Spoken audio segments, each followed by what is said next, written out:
What's going on, you guys? It's your Huggable Hipster here, and welcome back to today's video, where today we are going to be discussing my review of Fran. Now, this game is one of my favorites. I don't care how many times I go through this game. There are new things, there are new, actually, achievements that I have yet to unlock for some reason. Now, most of you have probably already seen this article that was linked in my blog that I do on gaming, lifestyle, all that kind of thing, which it's more or less just gaming for right now. I'm trying to figure out a format in which I can incorporate my lifestyle stuff in gaming and new things that I find that are interesting into the blog. So if you guys have any idea of anything else you want me to be writing on in my blog, please leave that down in the comments below. Now, when it comes to psychological horror, there are very few games that will delve deep into the horrors that the mind truly holds. A psychological horror title released in August 27th, 2015, shows us the meaning of fear and what it's like to be terrified of your own mind. Now, Fran, a side-scrolling horror game released back in 2015, I know it seems like it's eons ago,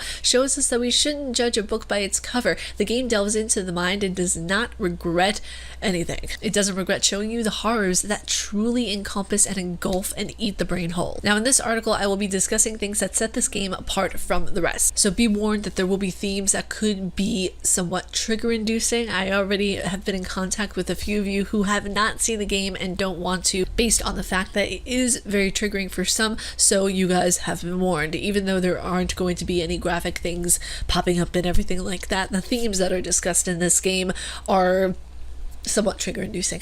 Now, with this game, it does not hold back. It's very honest in its appetites and unapologetically unique in the sense, for me, that the game showed you can be disturbing, morbid, and just downright cruel and yet have a positive outcome. Fran is the kind of game that takes you by the hand into hell itself and just asks, are you sure you want to enter? You won't be the same after playing this game. I know I sound overdramatic, but it's true. The themes in this game and the way it's structured, it makes you question life in its entirety.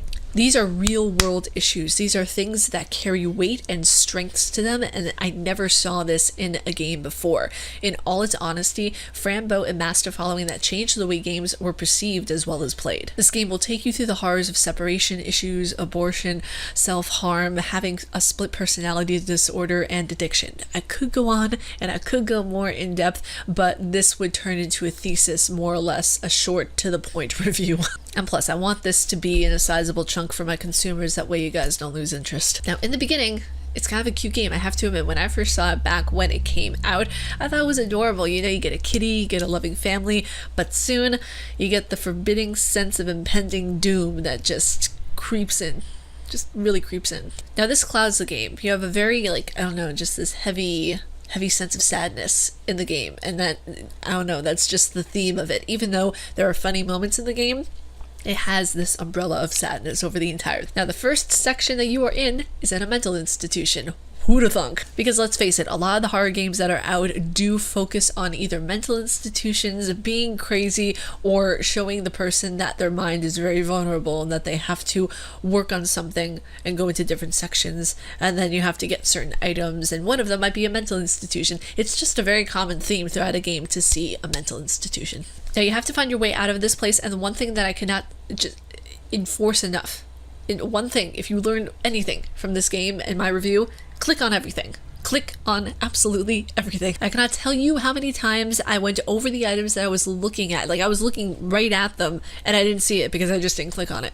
You need to look carefully enough. You need to really observe your surroundings. And I think the game Fran does a great job at making you really pay attention. Now, when you're just getting into the game, you have to look for your kitty, Mr. Midnight. Now, while looking for him, you unravel mysteries of the past that will soon become clear towards the end of the game. You will be surprised at how much there is that gets crammed into this game. There's philosophy, there's quantum physics, and there's even a discussion of a multiverse theory. Now, for those who do not know what the multiverse theory is, it is a hypothetical group of multiple universes together. These universes comprise everything that exists, the entirety of space, time, matter, energy, physical laws, and the constants that describe them.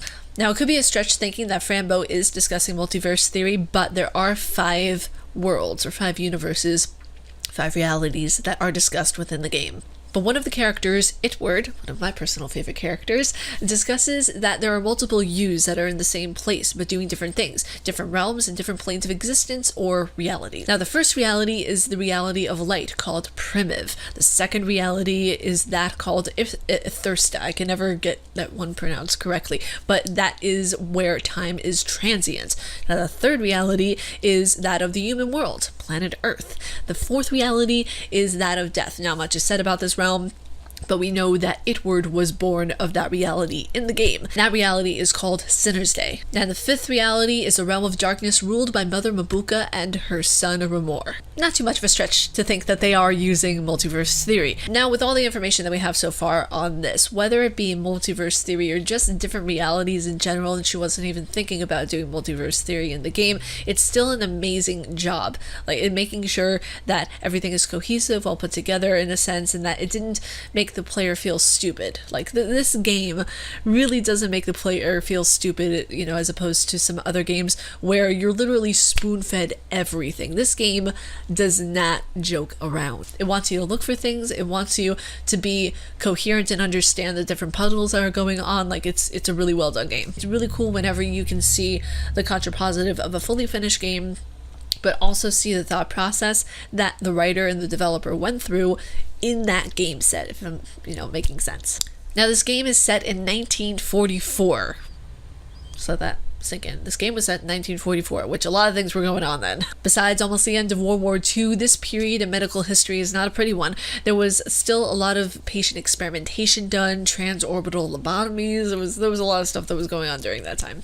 Since the game took place during the time of World War II, it's not a stretch to think that there were possible transorbital lobotomies and mental experimentation, to the fact of that there are pills that literally change your entire view on reality, and all of this was experimentation at the time. Granted, there is no such thing as duotine, the pill that she uses in the game, but still it plays off the same kind of history of mental and medical experimentation. The fact that there are pills that change the mental state of how Fran perceives the world, I think that's a really great mechanic. It makes everything more cohesive. It makes the story flow a little bit better to have that diversity of the real world versus your duotine fogged world. Now, of course, I won't be going into all the nitty-gritty of that. Like I said, this would be like an hour-long video if I were to do that. There's just a lot that you could discuss about this game, and I don't want to give anything away. That's why I'm making this as condensed as it is. So I would much rather you guys play the game for yourself to see how wonderfully morbid it is. So let me know if you guys played this game, if you guys like this game. No spoilers down in the comments below. If you guys want spoilers, go see my playthrough. Like I said, with this game, certain things can be trigger-inducing. Certain things can just hold so much weight to them. Like there's even a scene in the game of where she sees in the duotine world an aborted baby. Like there's so much. There is so much within this game. Like a lot of you guys who have told me that, oh, this game is too graphic, or this game is a little bit too much for me. I completely understand. These topics are heavy, and that's why I said to you guys as a disclaimer in the beginning of my playthrough of it, don't watch this game if you guys have, if you guys don't feel like you can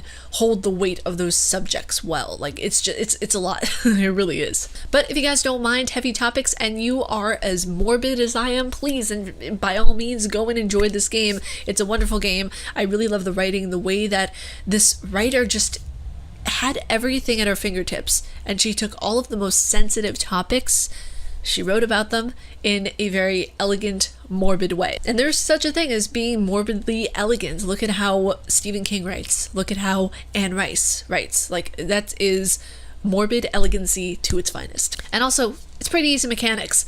Side scroller, point and click, easy mechanics, complicated plotline. But I hope you guys enjoyed this video. If you all like my face and what I do, please be sure to subscribe, hit that bell down below, because I make videos every Monday, Wednesday, and Friday. Stay casually nerdy, and another video is actually coming at you guys later on today with Little Miss Fortune. Oh, it's the new game demo from the same writer and developer as Fran Bow. I'm very excited for you guys to see it. I'm really excited to play it. So yeah, let's do this. Also, before I get going, I downloaded The Sims. I now have The Sims on my computer. I'm very excited about this, and I'm hopefully going to get to play this on the channel. I just need to see how it works with the computer, if everything is all good to go, and then we will start playing it. The first episode is going to be me creating my character, and I'm really tempted to upload it on Saturday and do like, I don't know, Sim Saturday or something like that. I'm really excited. I just feel like there's so much horror on this channel. It's not going to suit everybody's palette, so why not have a little bit of a contrapositive between the horror and something funny? But stay casually nerdy, you guys, and I'll talk to you all later in today's video. Peace.